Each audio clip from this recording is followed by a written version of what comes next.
Mach is a very interesting person. He was very interested in the history of science. In fact, his most famous book is called, no, wait a minute, let me see if I can get it right. Anyway, it's the science of mechanics presented from a historical perspective, anyway, it's a historical account of how mechanics is. And he's very critical of Newton's notions of absolute space and time. And he points out a key thing. You see, now this very interesting thing. When Newton produced this idea of absolute space and time, he was challenged head-on by a lot of very significant people in his age. But very soon his system triumphed. Although Newton himself admitted that absolute space and time were invisible. And he said, the only thing we actually see are relative quantities. But he promised that he would show how from the relative quantities you could deduce the absolute quantities. And he said actually that he'd written the whole print. It's fascinating. At the end of his introduction to the Principia, he says, I'm going to show you how to do this, how to deduce the absolute quantities, how to make the invisible visible by means of what is visible, so to speak. And he says, and how this shall be done will be set forth in the treatise which now follows. For to this end it was that I composed it. But he never returns to the problem, and virtually no other scientist ever bothered about it.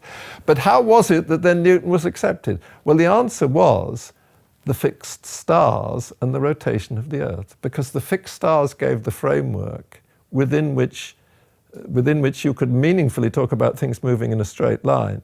It wasn't relative to invisible absolute space, but it was relative to those stars. And the time came from the rotation of the Earth or the movement of the stars across the sky. And Newton's laws were confirmed relative to that. And Mach just said, stand back, let's not have any of this metaphysical nonsense. That's what Newton's laws are about. And then he comes up with a really daring suggestion, because the fact of local inertial motion is undeniable. There is a frame of reference in which that happens. And then he suggests, well, somehow or other, all of the distant matter in the universe is actually what is not only enabling us to talk about this uniform motion in a straight line, but it's actually controlling it. That what is happening here is completely, the framework of physics here and now is completely controlled by the universe in its totality. And this was what had such a huge impact on Einstein and inspired him to create his theory of general relativity. But he did it indirectly for historical reasons.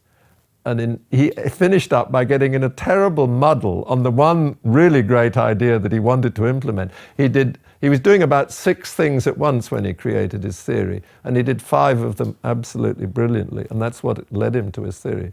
But this idea of implementing, showing that Mach was right, he actually got wrong, and in the end he disowned Mach. And what we've done, I think I can claim this work that I've done with my collaborators, and it's now extending over since the first paper came out in 1974, so that's 40 years ago, is actually to show that if you represent Einstein's theory in the correct way, when you take out all of the stuff that's redundant and go down to the absolute bare minimum, then you find that it's the most perfect realization of Mach's idea. Absolutely perfect.